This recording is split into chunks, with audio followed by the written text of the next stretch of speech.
একজন সৌদি গিয়েছে বাঙালি প্রবাসী, তিনি আরবি এবং ইংলিশ ভাষা কিছুই আয়ত্ত করেনি। তো প্লেন থেকে নামার পরে একজন সৌদি নাগরিক জিজ্ঞাসা করছে কাইফা হাল। এখন এই লোক তো আরবি জানে না, বলছে ভাই গো আমি হালুয়া খাইনি। কথা বলছেন? বলছে কাইফা হালুয়া, বলছে ভাই আমি হালুয়া খাইনি। ও যদি বাংলা বোঝে ট্রেনে ঘুরে এক চড় মারবে না? আমি তোর হালুয়া খাওয়ার কথা জিজ্ঞেস করেছি। আমি বললাম কাইফা মানে কেমন, হাল মানে অবস্থা, তোমার অবস্থা কেমন, হাল ওটা তুমি কেমন আছো এটা জিজ্ঞেস করেছি। আর তুই হালুয়া খাওয়ার কথা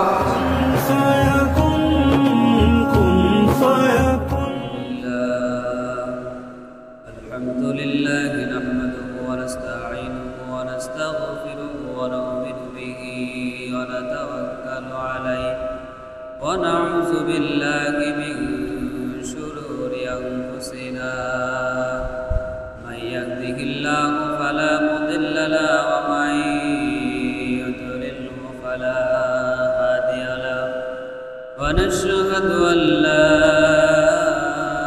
إله إلا الله وحده لا شريك له ونشهد أن سيدنا وحبيبنا ومولانا محمدا عبده ورسوله الذي أرسله بالحق بشيرا ونذيرا وداعيا إلى الله بإذنه وسراجا منيرا. فقد قال الله تعالى في كلامه المجيد وفرقانه الحميد. أعوذ بالله من الشيطان الرجيم. بسم الله الرحمن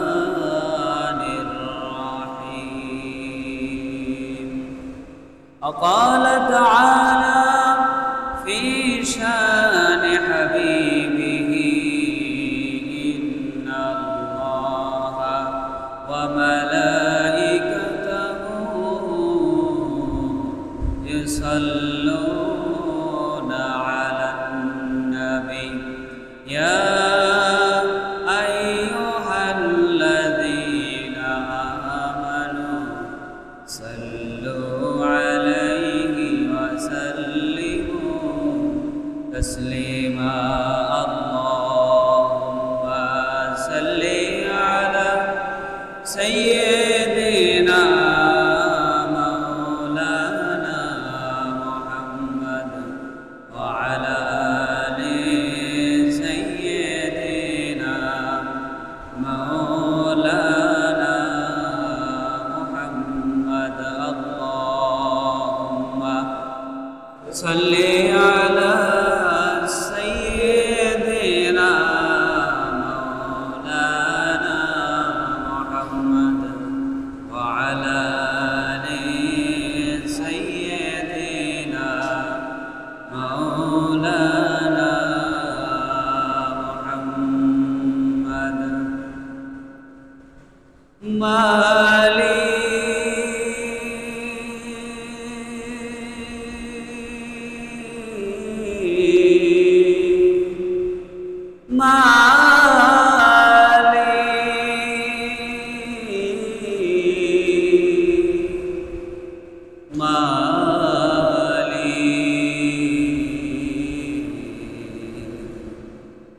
একটা ঘর বানিয়ে দিও,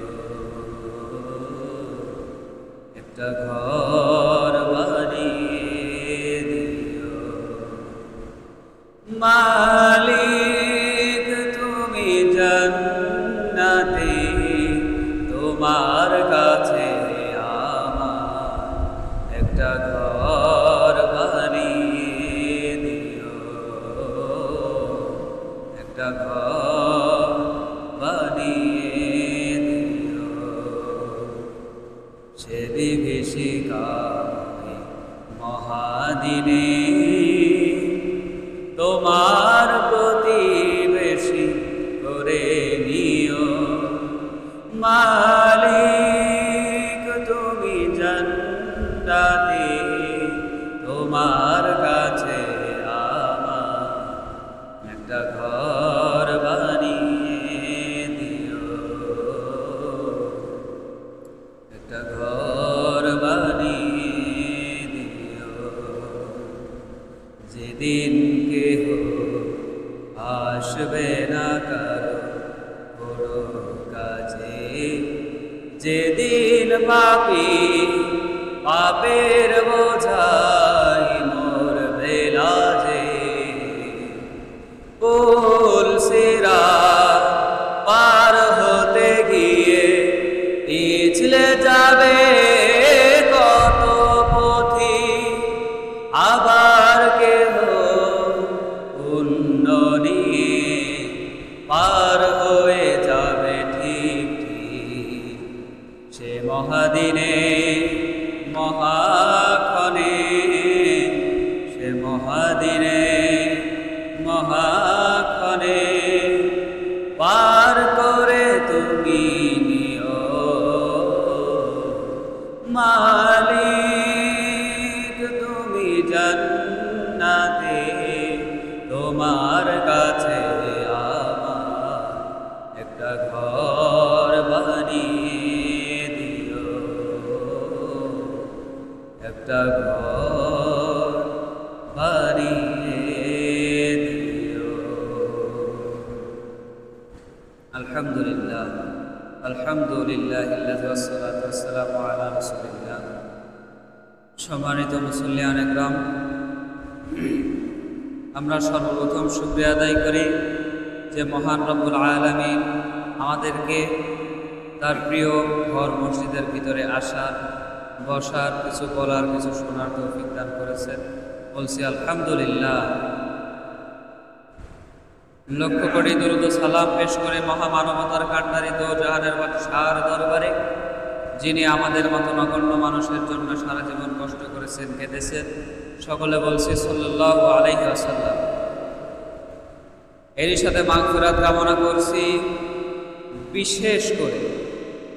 বিশেষ করে আজকের দিনে একজনের কথা খুবই বেশি মনে পড়ছে। বলতে পারেন তিনি কে? আজকে 15ই আগস্ট। গত বছর তার আগের বছর, তাই তো, তার আগের বছর আমাদের প্রাণের প্রিয় কোরআনের পাখি, কলিজার টুকরা, হৃদয়ের স্পন্দন, প্রিয় আল্লামা গত বছরের আগের বছর 14ই আগস্ট দিবাগত রাতে তিনি ইন্তেকাল করেছিলেন। আজকের এই দিনে তার কথা খুবই মনে পড়ছে। আজকে তার জানাজা হয়েছিল। আজকে তার দ্বিতীয়তম মৃত্যুবার্ষিকী। মহান রব্বুল আলামিন, আমরা বিশেষ করে তার জন্য দোয়া করি, মহান রব্বুল আলামিন আল জালাল আল ইজ্জাত তাকে সম্মানিত করে জান্নাতের সর্বোচ্চ মাকাম দান করুক বলে আল্লাহুম্মা আমিন। আজকে জুম্মার দিন। এখানে আমরা মূলত আসি নামাজ সালাত আদায় করার জন্য। তখন সালাত আদায় করার জন্য আসি, যদি সালাত না আদায় করে বাড়ি ফিরে যাই তাহলে কি হবে? তার মানে যে উদ্দেশ্য করে আমি যেখানে যাব সেই উদ্দেশ্যটাকে পূরণ করে বাড়ি আসা লাগবে। সুতরাং আজকে শুধুমাত্র জুম্মার দিন আপনারা আসছেন মসজিদে সালাত আদায় করার জন্য। যদি এই যে জুম্মার আগ মুহূর্ত পর্যন্ত খতিব সাহেব কিছু আলোচনা করে, এই আলোচনাটা যদি সারা বিশ্বময় বন্ধ হয়ে যায় তাহলে আপনাদের কি মনে হয় সারা বিশ্বে তাহলে কি মানুষ গোমরা হয়ে যাবে না? কেননা ওয়াজ মাহফিল শুধুমাত্র 4 মাস হয় বছরে, শীতের সিজনগুলোতে, কিন্তু আর বাকি যে মাসগুলো রয়েছে, আর বাকি যে সময়, যে সিজন রয়েছে, এগুলো সম্পর্কে আমাদের কি জানার দরকার আছে না?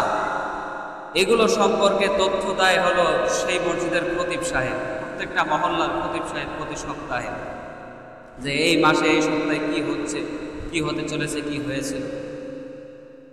ঠিক তেমনি করে আমরা যদি এই ইমামদেরকে আজকে মেরে ধরে দাবিয়ে দিই যে জুম্মায় আর ওয়াজে চলবে না, সারা বিশ্বব্যাপী যদি খতিব সাহেবরা চুপ হয়ে যায়, তাহলে মানুষ কিন্তু গোমরা হয়ে যাবে।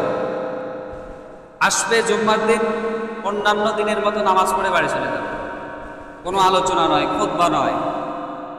তাহলে মানুষ শিখবে কি? মানুষের শিখার একটা স্থানে মসজিদ, এখানে খতিব সাহেব যা বলে সেখান থেকে তারা শিক্ষা নিতে আসে। দেখুন, মসজিদে আমাদের আসার ইচ্ছা হলো, আসার মূল নিয়ত হলো যে আমরা সালাত আদায় করতে যাব। আর এই সালাত আদায়ের মাধ্যমে আমরা কি আদায় করব? কি নেব আল্লাহর কাছ থেকে? আল্লাহর কাছ থেকে কি নেব? জান্নাত নেব। কি নেব? সালাত আদায় করলে আমাদের সওয়াব হবে, সেই সওয়াবের কারণে আমরা জান্নাত নেব। কিন্তু দেখুন, এত বড় হাজি হয়ে কোনো লাভ নেই যে শুধুমাত্র শুক্রবারে নামাজ পড়ে, এত বড় হাজি হয়েও কোনো লাভ নেই শুধুমাত্র ঈদের নামাজ পড়ে, আবার এত বড় হাজি হয়েও কোনো লাভ নেই 5 ওয়াক্ত নামাজ 6 ওয়াক্ত নামাজ পড়ে দিনের বেলা মানুষের সাথে প্রতারণা করে, মানুষের হক মেরে খেয়ে, মানুষের বাঁশ দিয়ে আবার রাত্রিবেলা আল্লাহর ইবাদত করা, ওতে কোনো লাভ হবে না। সব দিক থেকে খেয়াল রাখা লাগে। আল্লাহ তাআলা রাব্বুল আলামিন কোরআনুল কারীমে জানিয়ে দিলেন, ওয়াল্লাযীনা আমানু ওয়া আমিলুস সালিহাতি সানুদখিলুহুম জান্নাতিন তাজরি মিন তাহতিহাল আনহার খালিদিনা ফিহা আবাদা লাহুম ফিহা আজওয়াজুম মুতাহহারাতুন ওয়া নুদখিলুহুম জিল্লান যালিলা।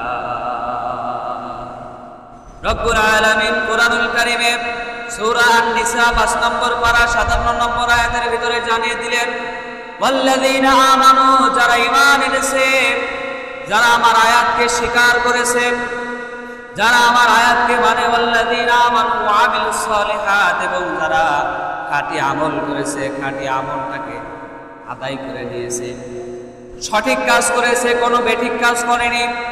ওয়া আমিলুস সালিহাতি সানুদখিলুহুম, তাদেরকে আমি দাখিল করব।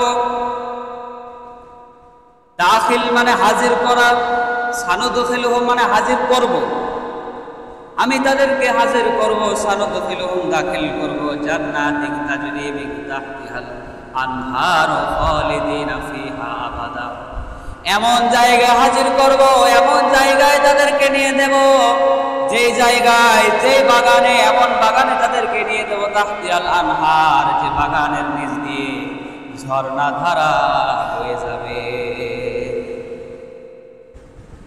জান্নাত শব্দটি আরবির, বাংলা অর্থ হলো বাগান, ফুলের বাগান। এমন একটা বাগানে পৌঁছে দেব যেখানে নিচ দিয়ে, বাগানের নিচ দিয়ে ঝর্ণা ধারা বয়ে যায়। এমন এক জায়গায় নিয়ে দেব, যারা ঈমান এনেছে, যারা আমার আয়াতকে অস্বীকার করেনি, স্বীকার করেছে, যারা বাতিলের পক্ষ নেয়নি, যারা হকের পক্ষ নিয়েছে, যারা ইসলামী আন্দোলন করেছে, যারা হকের পক্ষে কথা বলেছে, তাদেরকে আমি এমন এক জায়গায় নিয়ে যাব, সেখানে তাদের জন্য ঝর্ণা থাকবে, তাদের জন্য সেখানে চিরকাল যৌবন থাকবে, তাদের জন্য চিরকাল তারা সেখানে থাকবে, এবং সেখানে তাদের জন্য পবিত্র বিবি থাকবে। কি থাকবে? পবিত্র কি থাকবে? বিবি থাকবে, বউ থাকবে। জান্নাতে হুর পরি থাকবে। জান্নাতে যে পরি থাকবে ওইটার নাম হলো হুর। আর এই পরি এমন সুন্দরী হবে, যে সুন্দরী, যে সৌন্দর্য সারা পৃথিবীতে কোনো মানুষের কোনোদিন হয় নাই আর হবেও না। বুঝতে পারছেন? বাংলাদেশের সাধারণ মানুষ, এই যে মেয়েরা কিছু কিছু সুন্দরী দেখে ছেলেরা পাগল হয়ে যায়, তা হয় না? যে আল্লাহ, এর মতো সুন্দরী আর হয় না। আবার বিশ্ব সুন্দরী প্রতিযোগিতাতে ফার্স্ট হয় আমাদের বিশ্বে, আমাদের পৃথিবীতে। সেখানে তারা বেহায়ামি করে নির্লজ্জের মতো ল্যাংটা হয়ে নিজেদেরকে প্রদর্শন করায় এবং তাদেরকে দেখে বিচারকগণ বিশ্ব সুন্দরী প্রতিযোগিতায় বিজয়ী ঘোষণা করে। ওরা আল্লাহর ওলি তো না, ওরা আল্লাহর ওলি। এরপরে এই সামান্য সুন্দরী দেখে ওরা বিশ্ব সুন্দরী ঘোষণা করে, অথচ আল্লাহ বলছেন জান্নাতে এমন হুড়কড়ি আমি দান করব যার সৌন্দর্য পৃথিবীর ভিতরে আর কারণ হবে না। তাহলে তারা কিরকম সুন্দর হতে পারে? জান্নাতের ভিতরে চির যৌবন থাকবে, কেউ বুড়ো হবে না। জান্নাতের ভিতরে মহিলাদের জন্য থাকবে 15 বছরের যুবতী, আর পুরুষদের জন্য থাকবে 25 বছরের যুবক। মানে পুরুষরা 25 বছরের যুবক হয়ে চিরকাল থাকবে, আর যুবতীরা 15 বছরের যুবতী হয়ে চিরকাল থাকবে। আমরা এখন এই যে যারা মুরব্বী তারা এই যে হাতের চামড়া ধরে টানে আর বলে, আহ কি সুন্দর একটা বয়স ছিল, চামড়াগুলো টান টান ছিল, গায়ে জোশ ছিল, কিন্তু এখন চামড়া ঢিলা হয়ে গেছে, গায়ে আর জোর নাই। সেই সময়ে আফসোসগুলো করার কোনো সুযোগই নেই, চিরজীবন সেখানে থাকবে, তার যৌবন থেকে একটু খোয়া যাবে না। এরপরে আল্লাহ বললেন আমি তাদেরকে চিরদিন চির ছায়ার ভিতরে রেখে দেব। এখন যদি ভুল বুঝে জিজ্ঞেস করেন হুজুর জান্নাতের ভিতরে যেহেতু বউ পাশে তাহলে দুনিয়ায় বিয়ে করবো না, তাহলে কিন্তু আমার ভুল হয়ে যাবে। বিষয়টা হলো বুঝতে হবে, ইসলাম বুঝে মানা লাগবে। একজন সৌদি গিয়েছে বাঙালি প্রবাসী, তিনি আরবি এবং ইংলিশ ভাষা কিছুই আয়ত্ত করেনি। তো প্লেন থেকে নামার পরে একজন সৌদি নাগরিক জিজ্ঞাসা করছে কাইফা হালু। এখন এই লোক তো আরবি জানে না, বলছে ভাই বো আমি হালুয়া খাই নে। কথা বলছেন? বলছে কাইফা হালু, বলছে ভাই আমি হালুয়া খাই নে। ও যদি বাংলা বোঝো ট্রেনে ঘুরে 100 মারবে না? আমি তোর হালুয়া খাওয়ার কথা জিজ্ঞেস করেছি। আমি বললাম কাইফা মানে কেমন, হাল মানে অবস্থা, তোমার অবস্থা কেমন, হাল বা তুমি কেমন আছো এটা জিজ্ঞেস করেছি, আর তুই হালুয়া খাওয়ার কথা বলিস। এখন বিষয়টা হলো এমন যে আপনাকে ইসলাম বুঝতে হবে। আপনি ইসলামে কোরআনে বলছে যে সুন্দরী হুড়কড়ি আছে, এই আশায় বিয়ে না করে বসে আছেন, এদিকে আপনার অহরহ গুনাহ হয়ে যাচ্ছে, আপনি বুঝতে পারছেন আপনি জান্নাত পাবেন কিনা? দেখেন আপনি পৃথিবীতে যখন রাস্তায় চলাফেরা করবেন আপনার সামনে কি ফিতনার জিনিস আসবে না? এখন যে অবস্থা, রাস্তাঘাটে চলার কায়দা নেই, যেদিক তাকাবেন সেদিকে ফিতনা। বেপরদায় চলাফেরা করছে। এখন এই বেপরদায় চলাফেরা যারা করছে ওদের ভিতরে তো আর কোরআনের জ্ঞান নেই, কিন্তু আপনার ভিতরে তো আছে। আপনি যখনই তার দিকে তাকাবেন আপনার বিয়ে করার আগে আপনার তাকাতে ভালো লাগবে। এটা কিন্তু আমার কথা না, হাদিসের কথা। আর তাকাতে খুব ভালো লাগবে, মানে আপনি বলবেন যে আমি তো তাকাচ্ছি না, শয়তানে আমার চোখ নিয়ে দিচ্ছে। ওই যে বলছিলাম যে আপনার শয়তানে চোখের মনি ঘুরাই দেবে। আপনি বলবেন আমি তো তাকাচ্ছি না, শয়তান আমার চোখ নিয়ে দিচ্ছে, কিন্তু আপনার দেখতে ভালো লাগবে, কারণ আপনি তো বিয়ে করেননি। কিন্তু যখন আপনার ইমানকে হেফাজত করার জন্য আপনি বিবাহ করবেন তখন আপনার ওটা দেখার সময় আপনার খারাপ লাগবে, আপনার ভিতরে সংকোচ বোধ হবে। ওই সময় আপনার ভিতরে ভালো নফসটা একটু নাড়া দেবে যে তোমার ঘরে স্ত্রী আছে, তুমি ওই দিকে তাকিও না।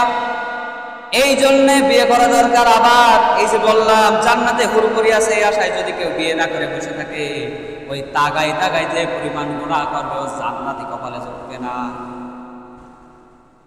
হুড়কড়ি পাবে গন্ধ। মানে আপনি মনে করছেন যে দুনিয়ায় বিয়ে করবো না, জান্নাতে হুড়কড়ি নেব। পৃথিবীতে থেকে বিয়ে না করে যে গুনাহটা আপনি করেছেন জান্নাতে তো পাবেন না, হুড়কড়ি কোথা থেকে আসবে? রাসূলুল্লাহ সাল্লাল্লাহু আলাইহি সাল্লামের কাছে একদিন 3 জন হাদিস শুনছিলেন। হাদিস শুনতে শুনতে তেনারা এই হাদিসের গুরুত্ব বুঝে, আল্লাহর কাছে আমলের গুরুত্ব বুঝে এমন ভাবে শক্ত ওয়াদা নিয়ে ফেলেছে, রাসূলের সামনে বলে ফেলেছে আমি কোনোদিন বিয়েই করব না। একজন বলছে রাসূল আমি কোনোদিন বিয়েই করব না, দিয়েছে এক ধমক, আমার ঘরে 13টা বউ, বিয়ে করবো না মানে আমার চাইতে বেশি বোঝো। ওই যে জান্নাতের বর্ণনা শুনেছে, রাসূলের সামনে কথা বলে ফেলে দিয়েছে, আমার চাইতে বেশি বোঝো, আমার ঘরে 13টা বউ। একজন বলছে আমি কোনোদিন খাবোই না, সারা জীবন রোজা রাখবো। আল্লাহ রাসূল তাকেও ধমক দিলেন, তুমি আমার চাইতে বেশি বোঝো, আমি তো সারা জীবন খাই, মাসে 3 দিন রোজা রাখি। তাও তার চেয়েও যদি বেশি রোজা রাখতে চাও তাহলে দাউদ নবীর স্টাইলে তুমি একদিন খাবা, একদিন রোজা রাখবে, তাও সারা জীবন রোজা রাখতে পারবা। আর একজন বলছে আমি সারা রাত ধরে নামাজ পড়ব। আল্লাহ রাসূল তাকেও ধমক দিলেন, তুমি আমার চাইতে বেশি বোঝো, আমি তো রাতের একাংশে ঘুমাই, কাজেই তার চাইতে বেশি বোঝা যাবে না, সে যা করেছে তাই করতে হবে, তার চাইতে বেশি বুঝতে গেলে ধরা খেয়ে যাবে। গাছ বেশি যদি বেড়ে যায় ঝড়ে ভাঙে না, ওরকম ধরা খেয়ে যেতে হবে। এখানে আল্লাহ তাআলা বলছেন চির সুখে রেখে দেব আমি, তোমরা শুধু আমল করো, তোমরা শুধু আমার পাঠানো বিধানগুলো মেনে চলো, আমি চির সুখ চির শান্তি তোমাদেরকে দান করব। তোমরা যদি শান্তি পাওয়ার উপযুক্ত হও, তবে উপযুক্ত হতে হলে তোমাদেরকে অবশ্যই খেয়াল রাখতে হবে কোরআনের বাইরে যাওয়া যাবে না, কোরআনের বিরোধিতা করা যাবে না, কোরআনের আয়াতকে অস্বীকার করা যাবে না, কোরআনের উপরে ঈমান আনতে হবে। আমানতু বিল্লাহি ওয়া মালাইকাতিহি ওয়া কুতুবিহি ওয়া রুসুলিহি ওয়াল ইয়াউমিল আখির ওয়াল কদরি খাইরিহি ওয়া শাররিহি মিনাল্লাহি তাআলা ওয়াল বা'সি বাদাল মাউত। এই সব কিছুর প্রতি যদি তোমাদের ঈমান থেকে থাকে, তোমরা জান্নাত পাওয়ার অধিকারী হবা।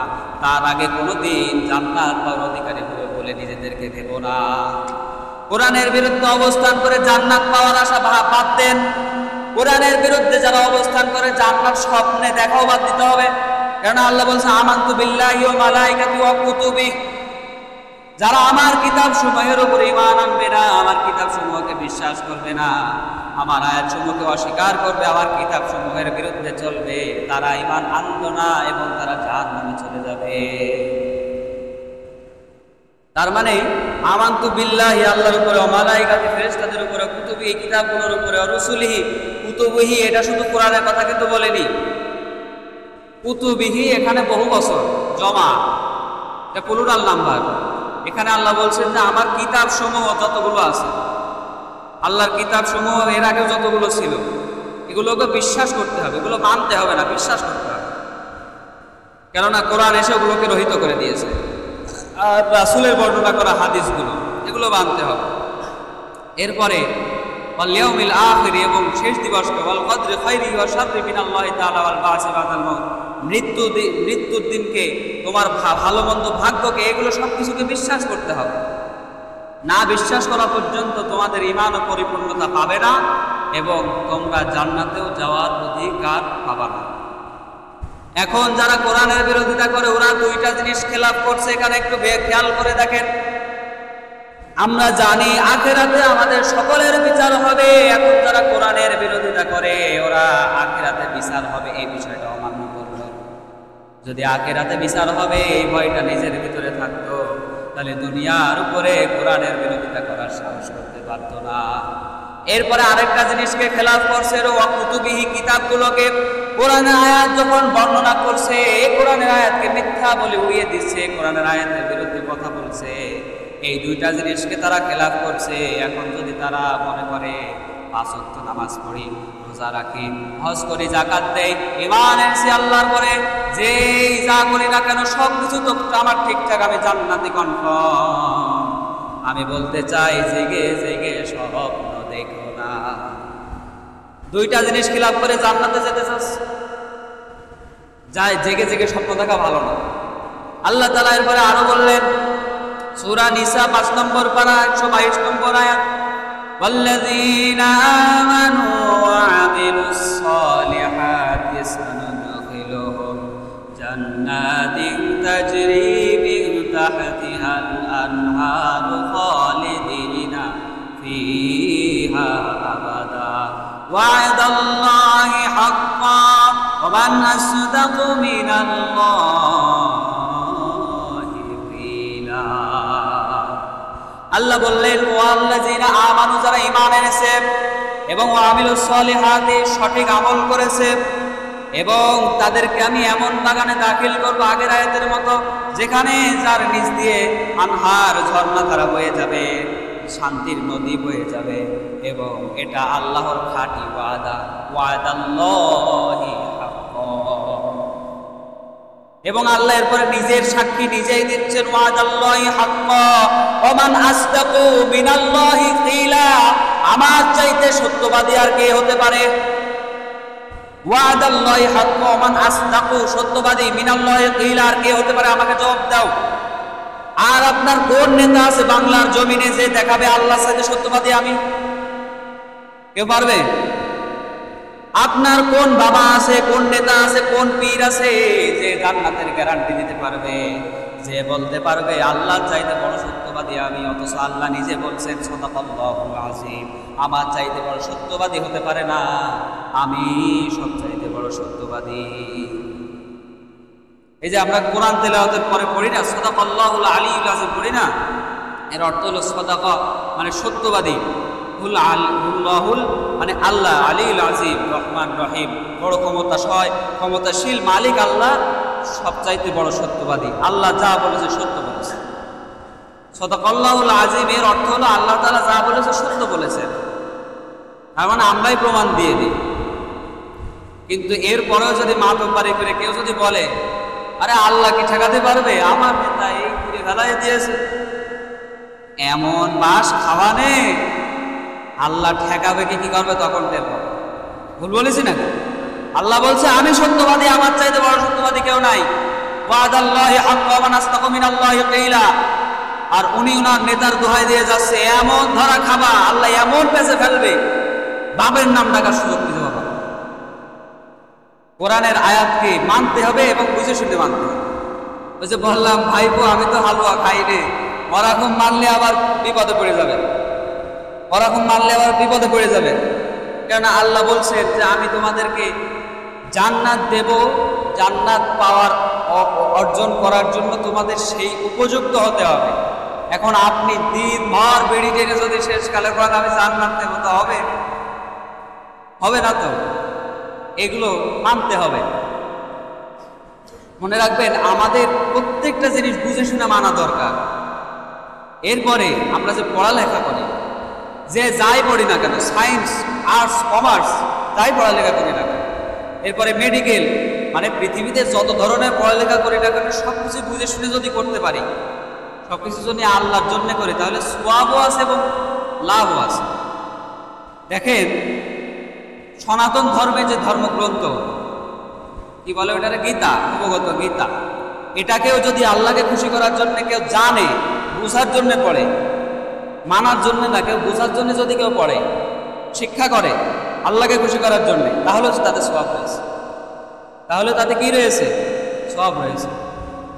এরপরে অন্যান্য দেখবেন অনেক আলেমরা, অনেক বিজ্ঞ আলেমরা ওয়াজ করতে যে অনেক সময় তাওরাত থেকে, বাইবেল থেকে, গীতা থেকে, জাবুর থেকে প্রমাণ দেয়, হাদিস দেয়, দলিল দেয় যে এই জায়গায় এই কথা রয়েছে, বলে না? আমিও তো একদিন আপনাদের সামনে কি একটা যেন প্রসঙ্গে গীতা পাঠ করি, গীতার কথা বলছিলাম যে গীতার অমুক জায়গায় এটা আছে, বলছিলাম না একদিন? গীতার আপনার ভবিষ্য পুরাণের 5 নম্বর অধ্যায়ের, ভবিষ্য পুরাণের 3 নম্বর অধ্যায় 5 থেকে 8 নম্বর শ্লোকের ভিতরে আল্লাহ রাসূলের কথা আছে। এটা ওনাদের যে লেখক আজ থেকে 1500, আজ থেকে 4500 বছর আগে লিখে গিয়েছে। তাহলে এই বিষয়টাও আমি জানলাম কি করে? নিশ্চয় আমার গীতা পড়তে হয়েছে। আমি পড়েছি কেন? মানার জন্যে না, আমি জাস্ট জানার জন্য এটা পড়েছিলাম। এবং কি আমি এই শ্লোকটুকু মুখস্থও করেছিলাম, এখনো মনে আছে। আমার মুখস্থ করারও একটা কারণ রয়েছে, তার কারণ হলো আমি ভাষাটা বুঝতে চেয়েছি, ভাষার ভিতরে কি মানে আছে, আমি মানেগুলো বিশ্লেষণ করেছি। তো আমি এই দ্বারা আপনাদের এটা বোঝাতে চাচ্ছি যে আপনারা যাই পড়বেন, যাই করবেন, বুঝে মানবেন, বুঝে করবেন। নামাজ পড়ছেন, বুঝে পড়বেন যে আমি পড়ছি কার জন্য পড়বো নামাজ? আল্লাহর জন্যে না লোক দেখানোর জন্য? আল্লাহর সন্তুষ্টির জন্য। যদি কেউ লোক দেখানোর জন্য নামাজ পড়ে, তাহলে তার নামাজ আল্লাহ দরবারে কবুল হবে না। এই জন্য বুঝে শুনে নামাজ পড়তে হবে যে আমি আল্লাহর জন্য পড়ছি, আমার আল্লাহর দিকে খেয়াল রাখতে হবে। যাই হোক, জীবনের প্রত্যেকটা ক্ষেত্রে, প্রত্যেকটা ন্যানো সেকেন্ডে, প্রত্যেকটা মাইক্রো সেকেন্ডে, প্রত্যেকটা মিনিটে, প্রত্যেকটা মুহূর্তে আমরা যা মানবো, যা করব, সব কিছু বুঝবো, জানবো, তারপরে মানব। না বুঝে যদি আপনার মেইনে মাথায় তুলে ফেলি তাও কোনো লাভ হবে না। আর এই জানার জন্য আপনাদের জন্য শিক্ষক রয়েছে, মানার জন্য আপনাদের জন্য আপনাদের মন, আপনাদের দেহ রয়েছে। এগুলোকে কাজে লাগাতে হবে।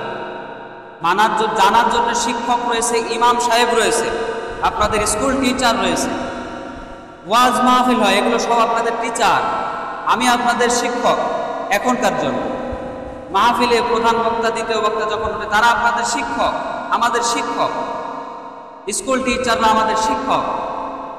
এটা হলো জানার জন্য। আর মানার জন্য আমরা আছি। আমরা নিজেদেরকে শক্ত ওয়াদাবদ্ধ করে আমরা মানব, জানব।